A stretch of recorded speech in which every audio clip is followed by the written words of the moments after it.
अस्सलाम वालेकुम फ्रेंड। आज हम टॉपिक स्टार्ट करने लगे हैं क्रॉनिक हाइपरटेंशन का। क्रॉनिक हाइपरटेंशन को प्री एग्जिस्टिंग और क्रॉनिक हाइपरटेंशन भी कहते हैं। One of the most common condition है चाइल्ड बेयरिंग एज में, और ये मोर प्रेवलेंट हो रही है ड्यू टू मटर्नल एज की वजह से और ओबेसिटी की वजह से, और इसकी जो प्रेवलेंस है 1 to 5% है प्रेग्नेंट वुमेन में। वुमेन विद क्रॉनिक हाइपरटेंशन है द वर्स्ट प्रेगनेंसी आउटकम। ठीक है, इसके बाद इसकी आ जाती है डेफिनेशन। डेफिनेशन में कि presence of hypertension before 20 weeks of gestation in the absence of hereditary form mole, और persistent hypertension beyond 6 weeks postmortem. उसके बाद आ जाता है नाइस गाइडलाइन ने include the threshold value of 140 greater than 140 by 90 millimetre of mercury diastolic blood pressure. ठीक है, तीन चीज़ें होगी। एक तो ये कि बिफोर 20 वीक्स ऑफ गेस्टेशन, उसके बाद 6 वीक्स पोस्टमार्टम प्रेजेंट करनी चाहिए, परसिस्ट करनी चाहिए, और ब्लड प्रेशर होना चाहिए greater than 140 by 90 millimetre mercury. ठीक है, उसके बाद ईटियोलॉजी आ जाती है। ईटियोलॉजी में प्राइमरी और सेकेंडरी दो तरह के कॉजेज हैं। प्राइमरी जो है मल्टीफैक्टोरियल हो सकती है, जेनेटिकल हो सकती है, एनवायरमेंटल कंट्रीब्यूटर हो सकती है। जो सेकेंडरी है ना, वो 5% जनरल पॉपुलेशन में होती है और 14% रिप्रोडक्टिव एज में होती है। Renal disease most common cause होता है सेकेंडरी हाइपरटेंशन। ठीक है, और जो case chronic kidney disease affect करती है 3% of women in 20 to 39 years of age में। ठीक है, उसके बाद आता है हिस्ट्री एंड एग्जामिनेशन। हिस्ट्री में पेशेंट एसिम्प्टोमेटिक भी हो सकता है और सिम्प्टोमेटिक भी हो सकता है। सिम्प्टोमेटिक पेशेंट में आपने क्वेश्चनिंग करनी है लेट एन्यूरेसिस की और रिकरेंट यूटीआई के बारे में, जिससे आपको पता चलेगा रिफ्लेक्स नेफ्रोपैथी हो सकती है इसकी कॉज। उसके बाद डिटेल फैमिली हिस्ट्री लेनी है genetic basis of primary hypertension को आइडेंटिफाई करने के लिए। उससे आपको फेमिलियर रीनल डिजीज़ का पता चल जाएगा।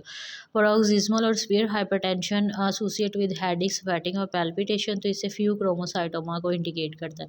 एग्जामिनेशन पे आपने फंडोस्कोपी करनी है। ठीक है, फंडोस्कोपी में हमें हाइपरटेंसिव रेटिनोपैथी के साइन मिलेंगे, जैसे कि माइल्ड वेसल टॉर्चुओसिटी, सिल्वर वाइडिंग और एवी निपिंग। और रेडियो फेमरल डिले मिलेगा कोएक्टेशन ऑफ एओर्टा में। इसके अलावा पॉलीसिस्टिक किडनी मिल सकती है अल्ट्रासाउंड के ऊपर, रीनल ब्रूई मिलती है रीनल आर्टरी स्टोनोसिस में, और हाइपरथायरिज्म के भी फीचर्स मिल सकते हैं। ठीक है, एग्जामिनेशन पे। इन्वेस्टिगेशन में आपने 24 आवर एम्बुलेटरी मोनिटरिंग करनी है, एकोकार्डियोग्राम इसका करवाना है, और रीनल फंक्शन और प्रोटीन यूरिया के लिए चेक करना है। और जिन पेशेंट में सेकेंडरी कॉज आपको मिल जाए उनको आपने नेफ्रोलॉजिस्ट को, फार्माकोलॉजिस्ट को और कार्डियोलॉजिस्ट या एंडोक्राइनोलॉजिस्ट को भी रेफ़र करना है। ठीक है, सबसे पहले आ जाती है chronic kidney disease. Most common cause है ये of renal disease women of child bearing age, और इसकी जो कॉजेज़ हो सकती हैं reflux nephropathy, lupus nephritis, IgA nephropathy, autosomal dominant polycystic kidney disease. Women with reflux nephropathy या autosomal dominant polycystic kidney disease may have family member affected, but both condition can also occur spontaneously. इसके अलावा जो endocrine causes है उसमें hyperthyroidism, hyper पैराथायरिज्म, फ्यूक्रामोसाइटोमा, carcinoid और acromegaly आ जाता है। ठीक है, ये सारी जो है ना वो सेकेंडरी कॉजेज आ जाती है। इसके बाद ये टेबल है, ये भी काफ़ी इंपॉर्टेंट है। ठीक है, इसमें आपने देख लेना है कि एक होती है प्राइमरी हाइपरटेंशन, दूसरी होती है सेकेंडरी। प्राइमरी में जो है उसको एसेंशियल हाइपरटेंशन भी कहते हैं। इसमें फैमिली हिस्ट्री होगी हाइपरटेंशन की, रेस BMI 35 ईयर्स एज होगी greater than 35 year, black ethnicity, maternal low birth weight, pre कैम्श्योर हाइपरटेंशन। इसमें आपने वही 24 आवर एम्बुलेटरी मोनिटरिंग करनी है। उसके बाद सेकेंडरी हाइपरटेंशन आ जाती है जिसकी कॉजेज़ हैं रीनल प्रोड्यूसिंग ट्यूमर, ड्रग एंड्यूस और एंडोक्राइन कॉजेज़। रीनल कॉजेज़ में क्रॉनिक किडनी डिजीज़ आ जाएगी, रीनल आर्टरी स्टेनोसिस आ गई। क्रॉनिक किडनी डिजीज़ में आपने फैमिली हिस्ट्री ले लेनी है, ऑटोइम्यून डिजीज़ के बारे में पूछ लेना है, रिकरेंट यूटीआई की हिस्ट्री ले लेनी है, रीनल कैलकुलाई के बारे में पूछ लेना है। ठीक है, हीमाचूरिया के एपिसोड के बारे में पूछ लेना है। और ये इन्वेस्टिगेशन है जिसमें creatinine, urine analysis, ultrasound, immunoglobulin, DMSA scan और C3C4 complement level, antiphospholipid antibody screening ये करवा लेनी। ठीक है, रीनल आर्टरी स्टेनोसिस के लिए आपको रीनल ब्रूई मिलेगी और इसके लिए आपने रीनल आर्टरी डॉपलर करवाना है। ठीक है, रेनल प्रोड्यूसिंग ट्यूमर के लिए आपने एल्डोस्टेरोन रेनल रेशो करवानी है। ठीक है, जो ड्रग एंड्यूस है, जो ड्रग्स करती हैं वो उसमें आ जाता है OCPs आ जाती हैं, glucocorticoid, liquorice, cocaine, nephrotoxic drug जैसे कि एनसेड, कैल्सिनोरेन इनहिबिटर वगैरह। एंडोक्राइन कॉजेज में आ जाता है कौन syndrome, Cushing syndrome, phaeochromocytoma, thyroid और पैराथायराइड, एक्रोमेगैली कार्सिना ट्यूमर और न्यूरोलॉजिकल डिसऑर्डर में sleep apnoea, increase intracranial pressure, spinal cord injury और कोएक्टेशन ऑफ एओर्टा। इसके जो फीचर्स हैं ना वो ये आप टेबल में देख सकते हैं, ठीक है। उसके बाद आ जाता है सबसे इम्पोर्टेंट जो चीज़ आती है वो है ट्रीटमेंट, ठीक है। ट्रीटमेंट में जो फर्स्ट लाइन ट्रीटमेंट है नॉन प्रेग्नेंट अफ्रीकन और कैरेबियन ओरिजिन में calcium channel blockers first line है, ठीक है। मेडिकेशन जो सेफ़ है ना वो उन्होंने ना 8.2 टेबल में बताई हैं, जो मैं आपको बाद में बताऊंगी। इसके बाद सबसे पहले जो इंपॉर्टेंट पॉइंट्स हैं वो देख लेते हैं कि जो AC इनहिबिटर और ARBs पेशेंट ले रही हैं ना, वो आपने उनको बताना है कि ये कॉन्ट्रा इंडिकेटेड है द प्रेगनेंसी में, और पेशेंट को कहना है कि ऑल्टरनेटिव मेडिसिन यूज़ करें जो सेफ़ हैं प्रेगनेंसी में, जैसे कि एमलॉडिपिन, निफेडिपिन, लबिटालोल वगैरह। AC इनहिबिटर फीटोपैथी करवाते हैं इन द सेकंड ट्राइमेस्टर, और ये टेराटोजेनेसिटी भी कराते हैं, ठीक है। और जो बीटा ब्लॉकर है, बीटा ब्लॉकर IUGR करवाते हैं। लेकिन जो लबीटालोल है ना, ये अल्फा और बीटा बोथ ब्लॉकर है, इसकी गुड सेफ्टी प्रोफाइल है, इसको आप TDS में दे सकते हैं, लेकिन ये हिस्ट्री ऑफ एस्थमा वाले पेशेंट में आपने इसको केयरफुली देना होता है, ये एग्जैजरबेट कर देता है एस्थमा को। उसके बाद आ जाता है मिथाइल डोपा। मिथाइल डोपा की भी एक्सलेंट सेफ्टी प्रोफाइल है, लेकिन इसके जो साइड इफ़ेक्ट्स हैं जैसे कि टायर्डनेस, हेडेक, डिप्रेशन, हेपेटाइटिस वगैरह, तो ये no longer recommended during breast feeding in order to avoid exacerbation post inter depression. इसलिए इसको जो है ना फर्स्ट 2 डेज़ के अंदर ही आफ्टर बर्थ बंद करना होता है। नेक्स्ट आ जाते हैं वेज़ोडायलेटर। वेज़ोडायलेटर में हाइड्रोलाजीन है, ये भी सेफ़ है, इसको आप IV दे सकते हैं सीवियर हाइपरटेंशन के लिए। डायूरेटिक्स जो है ना, डायूरेटिक्स सेफ़ नहीं है, क्योंकि ये भी क्लोरथाइजाइड डायूरेटिक्स जो है ना ये भी कंजेंटल एबनॉर्मलिटीज़ करवाते हैं, इसलिए आपने इसको स्विच कर देना बिफोर कंसेप्शन। अब हम जो है ना ड्रग्स का ये टेबल कर लेते हैं, जो कि बहुत इंपॉर्टेंट है, ठीक है। इसमें सबसे पहले आ जाती हैं centrally acting drugs. Methyl dopa, methyl dopa को आप ओरली देते हो, फटीग, हेडेक और ट्रांसमाइनाइटिस करवा देता है, और लेकिन इसके साथ कोई कंजेंटल एबनॉर्मलिटीज़ तो नहीं है, बल्कि ये बस बेबी के अंदर ना माइल्ड हाइपोटेंशन फर्स्ट 2 डेज़ के अंदर करवाता है, इसलिए आपने इसको पहले 2 दिन के अंदर अंदर ही बंद कर देना होता है। उसके बाद नेक्स्ट ड्रग है जो कि फर्स्ट लाइन ड्रग है लबीटालोल है, इसको भी ओरल IV दे सकते हैं, लेकिन ये एस्थमा को एग्जैजरबेट कर देता है, लेकिन इसके साथ कोई ऑब्वियस कंजेंटल एबनॉर्मलिटी एसोसिएटेड नहीं है। उसके बाद आती है टीनोलोल, ये बीटा ब्लॉकर है, ये भी एग्जैजरबेट करती है एस्थमा को, इसके साथ IUGR, लो बर्थ वेट और डिक्रीज फिटल हार्ट रेट का इंसिडेंस है, ठीक है। नेक्स्ट आ जाती है अल्फा ब्लॉकर, पैराजोसिन, ये भी ओरली दे सकते हैं, लेकिन इसके साथ भी कोई कंजेंटल एबनॉर्मलिटी नहीं है।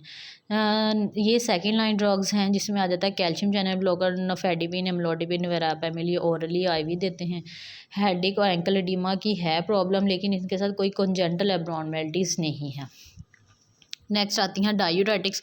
डायूरेटिक्स जो है ना ये इलेक्ट्रोलाइट इम्बैलेंस करवाते हैं, और इनके साथ कंजेंटल एबनॉर्मलिटीज़ भी एसोसिएट होती हैं, इसलिए डायूरेटिक्स जो है ना वो कॉन्ट्रा इंडिकेटेड है प्रेगनेंसी के अंदर।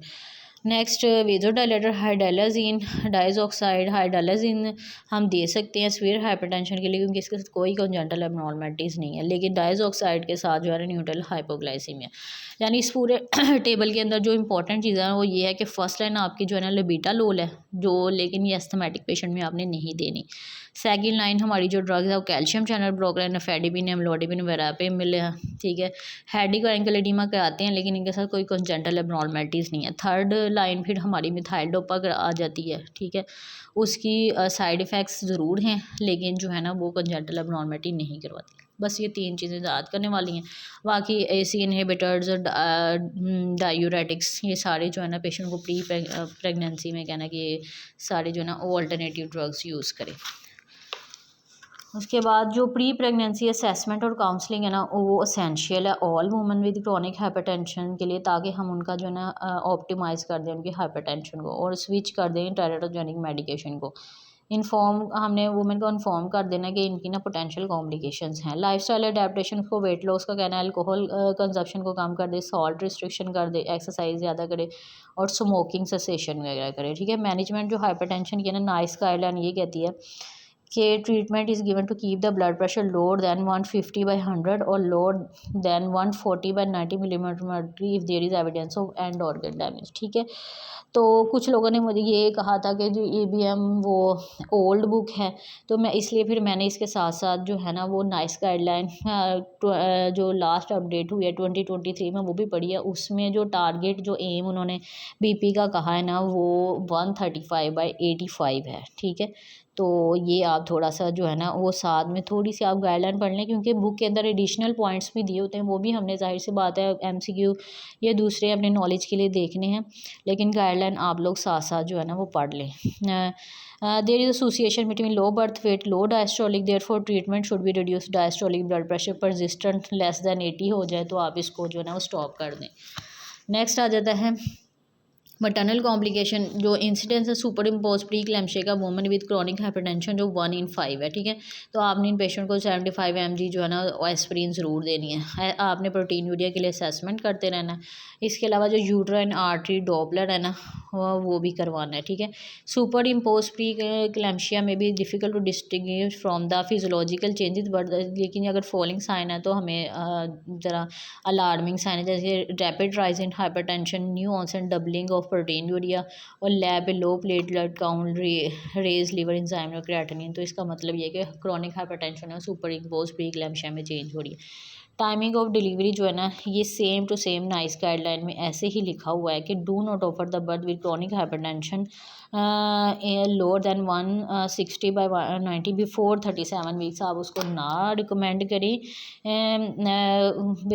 अनटिल जो कोई ना मेडिकल इंडिकेशन ना हो। ठीक है, तो अगर उसका BP लेस दैन 160/110 है तो बिफोर 37 उसको डिलीवर कराने की कोई ज़रूरत नहीं है। ठीक है, आफ्टर 37 वीक्स ऑफ गेस्टेशन जो है ना वो एग्रीड होनी चाहिए between women and senior obstetrician. ठीक है, तो लेकिन ऑफर बर्थ जो women with refractory severe chronic hypertension after the course of corticosteroid if required has been completed. Neonatal complication में ये perinatal mortality, fetal growth restriction, admission to neonatal होता है। Postmortem management आ जाती है। ठीक है, ये भी सेम टू सेम ऐसे ही नाइस गाइडलाइन के अंदर लिखी हुई है कि पोस्टमार्टम जो ब्लड प्रेशर है ना वो आपने हाई होता है वो 3 to 5 डेज़ के बाद हाई होता है। ठीक है, तो आपने जो है ना ब्लड प्रेशर मेजर करना है फॉलिंग टाइम, जिसमें फर्स्ट 2 डे में आपने डेली करते रहना है, उसके बाद जो 3 और 5 डेज़ में आपने एक दफ़ा करना है। और as clinically indicated anti hypertensive treatment change after the delivery.